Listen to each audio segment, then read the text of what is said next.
Kiemo aikštelėje nusėdo trinkelių danga, atsirado provėžos. Matome defektą, nustatykime priežastį. Padarykime šurfą, pamatysim, kas yra po trinkelių danga. Aikštelės konstrukciją sudaro šie sluoksniai.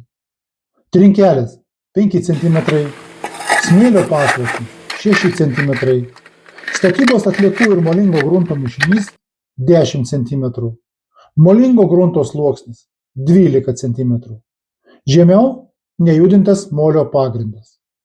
Taigi, nebuvo tinkamai įrengto laikančiojo skaldos pagrindo. Todėl dangos sėdimas ir provėžų susidarimas buvo neišvengiami. Ant molio pagrindo reikalingi tokie minimalūs sluoksniai.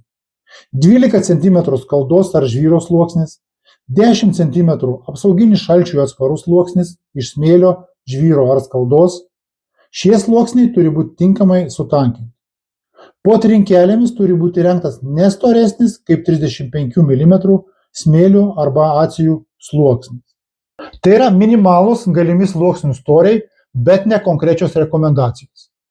Įvertinant konkrečias sąlygas, tai yra grunto savybės, transporto intensyvumą, gali reikėti ir didesnių sluoksnių storių.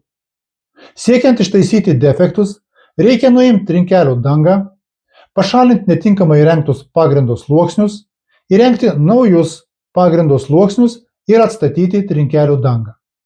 Nesugadintos trinkelės gali būti naudojamos pakartotinai.